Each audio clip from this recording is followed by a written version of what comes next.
like as she said, I'm Peggy Miller, and you know, the world works in funny ways. I was the occupational therapist in Mercer County when I first started as an OT, and I worked in Karen's room. So Karen and I are old friends. We don't see each other very often anymore, but we used to know each other very well. And some of the things that she said,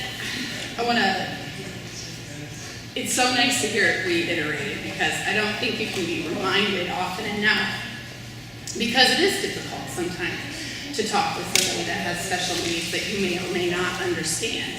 And even for me, a person who sees children with special needs every day, it's a good reminder. So, I get nervous and get tears.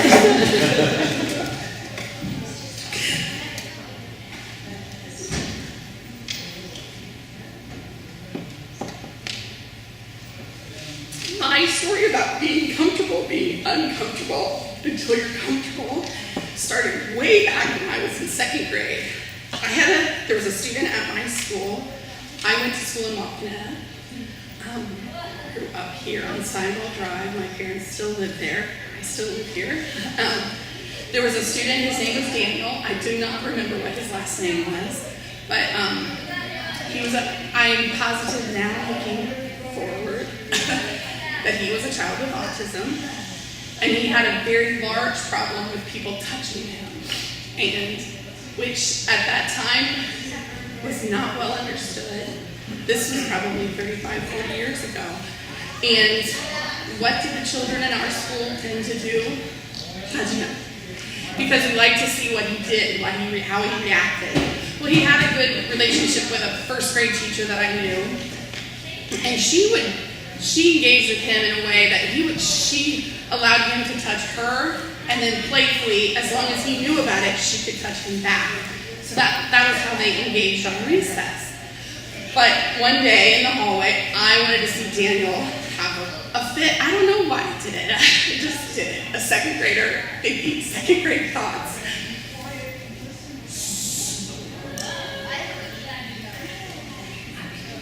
I touched him in the hall, and he screamed, and that teacher saw me.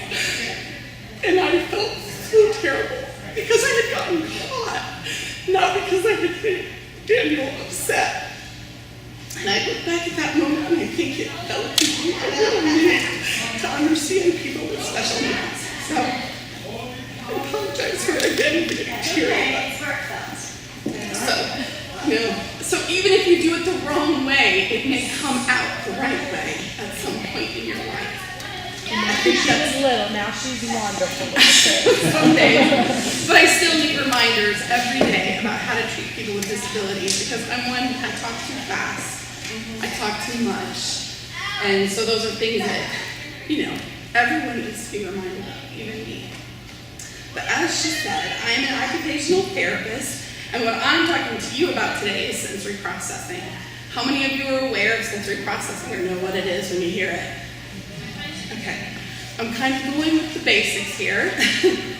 But you sitting in these chairs right now, and this was a really good place to be, because there's a lot of sensory input coming into all of us right now. Some of the things that you may be aware of, and feel free to volunteer something. The lights are now up. They were down before. Some of you may have been uncomfortable with them off, or maybe are uncomfortable with them on. I don't know if you can hear it, but there are some noises that are coming from the lights. They're a little bit further away from us, so it might not be noticeable. It's certainly not noticeable to me, but some people are aware of that. We've heard singing from the choir and people wandering through. So visually, we've noticed some things, and we've heard some things. And as far as smells, I haven't noticed anything, but I would say in a little bit of time, you may be smelling some pizza. And some of you may be smelling your coffee just to make sure that it's still there and warm. But there are some other sensory inputs that are also happening. The ones that you don't think about, like the force of gravity on you, that you're being held down to the earth, and that you're sitting in a chair, and that your body position is upright. You're not laying on the floor or, standing up at this point in time. All those are different sensations that we take in, that we tend not to think about those. So I was going to have you also imagine a more sensory-rich environment, although this one has been very sensory-rich today. The beach, which is a sense of, I don't know how many of you have ever had a trip to the beach. So let's talk about some of the things that you encounter when you go to the beach. First thing that I think of is hot sand. Hot sand. Hot sticky sand, especially if your feet are wet. How many of you don't like that feeling of sand on your feet? Yeah. I had a friend once who wore socks in the sand because she wanted to avoid that. And sometimes it's hot and you are sweating, so you have, so you may be moist, or if you've been in the water and that sand sticks to you, even worse. Some other things that what about the sounds of the beach? The waves. What, children screaming, birds screaming, sometimes getting entirely too close to you because they want what you have. Movement, you're probably running and jumping. We talked a little bit about gravity. When you go in the water, the gravity on us feels a little bit different. We're more buoyant. We feel different in the water. So those are all the kinds of sensory things that we experience in this very rich sensory environment that often, probably all of us think of that as a vacation and a pleasant place to be, but for some of our kids with sensory processing issues, that may not be the easiest place for them to be. They can't really control that environment. It's so different from their normal environment. So one of the things that I wanted to talk to you about, now that we've talked a little bit about sensory, and you kind of know what I'm here to inform you of, is to tell you that nobody's ability to process sensory information is perfect. Everyone has at least some difficulty processing. Our different abilities to integrate information through our senses is part of what makes us human. No two are exactly alike. So can you think of any sensory differences that you might have that you might want to share? One of the things that I do not like spiders. I never have liked spiders. I can't think if I've ever had one land on me, but they certainly will change my sensory. I become very aware of a spider very quickly, so you think that I maybe had one on me before. Certainly had bugs land on me before that I don't care for. The other ones that I don't like, does anybody want to share one that you have a sensory difference? Go ahead. Well, I think I shared this with you. Loud noises, sudden loud noises that are unexpected. When I was a small child, my mother always told the story of she would have to almost go in the next county to tear tinfoil off. Because I would actually cry when she tore tinfoil off of a roll. And I don't think that is a loud noise, but it definitely is. It actually was the type of noise it was. My husband and my son with autism used to go to those 4-wheel big shows, and they're so loud. And Ryan has autism, and he loved it. It didn't bother him. It was kind of, I guess, good input for him.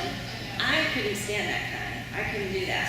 So I still have issues with that. I can tolerate it better, but I'll jump. Even when my son will be sitting next to me and he'll holler, I will jump sometimes because it's unexpected. So that's just something that I feel.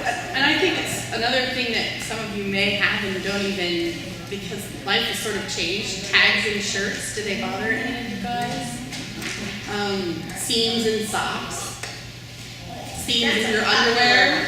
Yeah, those are big ones for some of our kids, but we live in a world now where there's adaptations that have been made. Lots of shirts don't have tags in them. They're tagless shirts. You can wear your socks inside out to avoid the seams, even your underwear. And there are seamless underwear as well.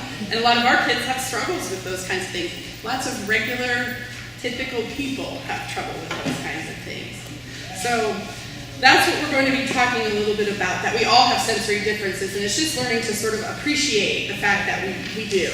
So we already talked a little bit about what I call, you probably think of the big 4 sensations, that taste, smell, sight, and sound.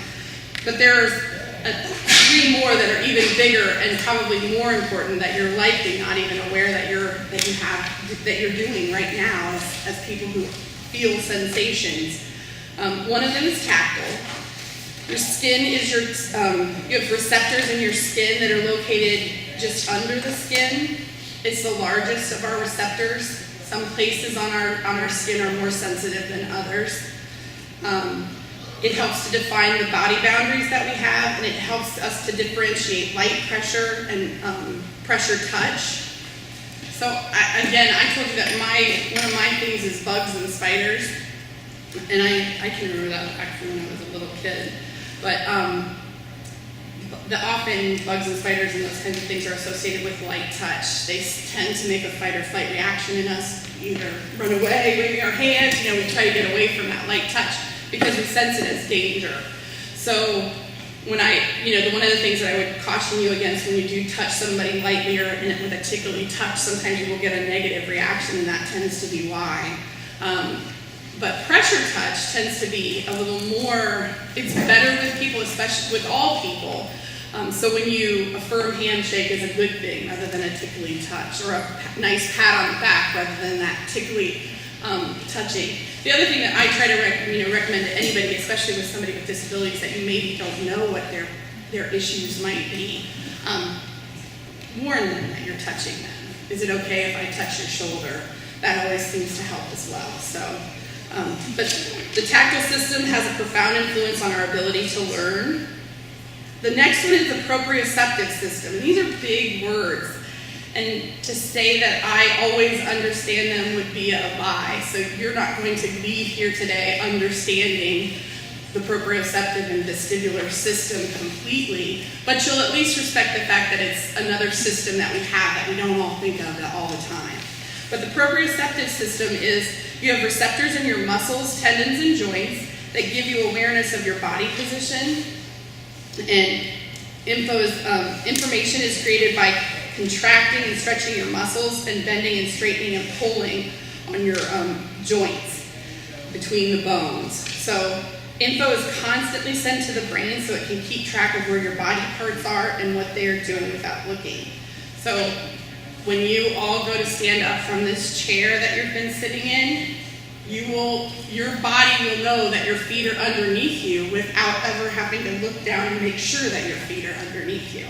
Because we tend to have typically developing sensory systems, but that is a proprioceptive input. When you see somebody testing somebody for their proprioceptive, they might occlude their vision and say, make your other arm look like this one. Those are kinds of proprioceptive activities. They're the kinds of things that help us stay in our chair, and they also help us use a pencil and a comb better. The vestibular system is the last of the big three. It's one of the first to become functional and mature in a full-term baby. If you've ever seen moms who are holding their children, they tend to rock them without even, it's very innate, and we tend to move. I have 3 children myself, and I'll get to moving, and I feel like I'm rocking a baby. But it tends to be something that that movement is one of those things that tends to really calm babies right from the beginning. The receptors for this are in your inner ear, and I'm not going to go into the details of it, but understand that it's just part of your inner ear. If you've ever been dizzy, that's what has happened. Your inner ear has been affected some way. It senses movement in the head in all planes and tells us where we are in relation to gravity and whether we are moving or still, how fast we're going, in what direction. It affects posture and movement. Okay, so these 3 sensory systems play a major role in the development of muscle tone, motor skills, self-awareness, and the ability to meaningfully interact. And deficits in those areas can really affect how aroused you are, how alert you are paying attention to new information coming in, whether you're learning, and your ability to self-regulate. And also, that was one that I added, the emotions. There's a lot of, when somebody's sensory system is overloaded, you may get very large reactions, especially with young children, I think. What causes the issues would maybe be what a lot of people ask, and especially I think we brought up that autism is a diagnosis or a disability category that is much more prevalent now than it was 35 years ago. And I don't know what that is, whether we're better at finding it or if there are more people with it, but there are lots of reasons. It could be genetics, It could be a complicated pregnancy or a difficult delivery. They're also exploring other things like environmental toxins and antibiotics, allergies, immunizations. There's a whole host of reasons why these things make other people's sensory systems different from our own. So what now? This is what I talked about a little bit earlier. So nobody's ability to process input is perfect, and everyone at least has some difficulty. Our different abilities to integrate information through our senses is part of what makes us human. No two exactly alike. Some process certain forms of input better than others, which we can see every day when I work at schools, on the playground, in the hallways. If you go further, an amusement park, I have a horrific vestibular system. Even as a kid, it never stopped. Actually, I don't know how many of you guys know Francine's life, but she came up. I grew up with Francine's daughter, Michelle, and she said to me, "Oh, Peggy, I just always think about when you vomited in the side of our bed." 40 years ago. But anyways, I had a very bad vestibular system when I was a kid, and if I rode backwards in a car, buddy, you were gonna find out real quick I wasn't real well. So that's what happened. We were riding to a football game. I ended up with the seat riding backwards, and I had a vestibular reaction, or overreaction in this case. So, you may see in classrooms, even in boardrooms, because there are adults that don't deal well with sensory input too. It's not just children. Children just tend to have larger, bigger, louder, reactions to sensory. We all know that some adults, as adults, we're able to sort of manage what we like and what we don't like a little bit better than kids. Sometimes they're stuck with what they have. But, we can pick the 100% cotton shirts and the underwear and socks and t-shirts with no tags or seams. And, if we have a fear of heights, we just avoid heights. If we don't like spiders, we make our husbands come in and kill them. But, we allow for differences, but we don't tolerate those differences always in children as well. And again, it's because they're louder and longer and larger with small children. And to all children, as I said before, the vestibular system is intact with most children when they're born, and they obviously can have skin with those receptors as well, but they may not make sense of that. So up till about age 8, all children are struggling with their own sensory systems and trying to make those sensory inputs make more sense. So up until about age 8, you'll see all children have, moments of fits when the things didn't go their way. And for some of our kids, people with special needs, that just goes on for longer periods. And eventually we figure them out with, the non-verbal communication that Karen was talking about. We figure out their likes and dislikes, and they can't tell us like other people could. But so watch them, observe them, and I would caution you against things like light touches. I tend to be a loud talker, and some kids, if they put their hands near their ears, you're probably talking too loud. And try to talk less. That's always a great thing. I have a tough time with it, but talking less is always a good one. Sometimes if you don't need the bright lights, turn them down. And they'll let you know. Most of the kids go back and turn them on if they don't like it. So, do you have any questions about sensory processing? No? So, some of the things we have in our room have addressed what you're talking about, actually, right? So some of the things that they have in the sensory room here might be to keep kids' attention longer. So maybe they have a fidget in their hand that helps them keep seated for a longer period of time. There's a large pillow in there, and we encourage you all to go in and look at the things that are available there. Sometimes it can be movement, being stuck in a small area for a period of time. So maybe when classes are switching, you might see somebody out here being more active because they need a little bit of movement to help them make the world make a little more sense. Spinning can be something that kids do. I usually tend to tell people not to spin other people. I think partly because of my vestibular responses, but partly because you don't know. And vestibular is one of those things that can last in your system for 8 hours after it happens to you. Has anybody ever had a vestibular reaction besides me? Has anybody ever? Car sickness is one, and part of that is because you physically you're moving, but because cars ride so smoothly now, your brain might not be aware of it. So there's a vestibular response there. I get very car sick. Do you too? Mm-hmm. I have to look at the road to know that I'm moving, and that helps. But so vestibular lasts for a long time. You might have somebody get a really bad reaction that lasts up to 6, 7, 8 hours of their day. So, that's why I'm always very cautious with vestibular. Go ahead. Does that sometimes get worse when you get older? Yes, because it's all about the saccules and everything in your ear, and they harden as we get older. So you get more sensitive to When I it. was a kid, like spin. Oh no. You didn't like to spin as a kid? I did. Okay. And then when I got to be, I think I was in my late 20s or early 30s, I took my kids when they were little to an amusement park and we got on a teacup ride. And all of a sudden, Dreaded teacup I ride. couldn't do the teacup ride anymore. And my husband was making fun of me. And we then, as a family, went to the same amusement park, and I got him on the teacup ride. Well, guess what? He He had did. the same reaction. He was pretty It does get worse. I have a funny witch's brew. I was on the witch's brew, and I was a thumb sucker as a kid too. Sucking can also be very calming. That's why a lot of the candies and things. It can also help alert you. Flavors do that.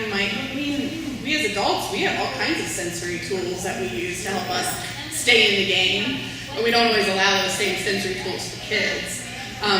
But I have again the vestibular system that I never realized. I never thought, I have sensory problems, but there was a lot of vestibular things going on in my life. My sisters could ride and spin for hours, and I just could not tolerate that.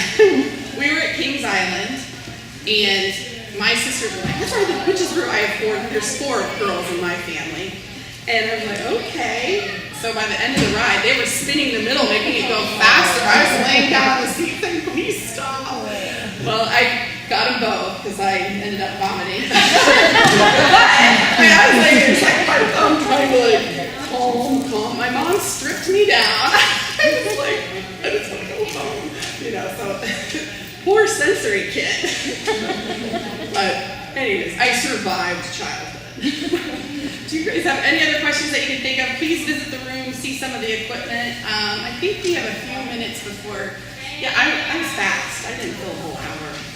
And Karen's still here. Do you have any questions for her about disabilities still? And honestly, all the things that she told you, kind of keep them in your head all the time. You're going to make mistakes, and that's okay. I still do. All right. Thank you guys for your attention.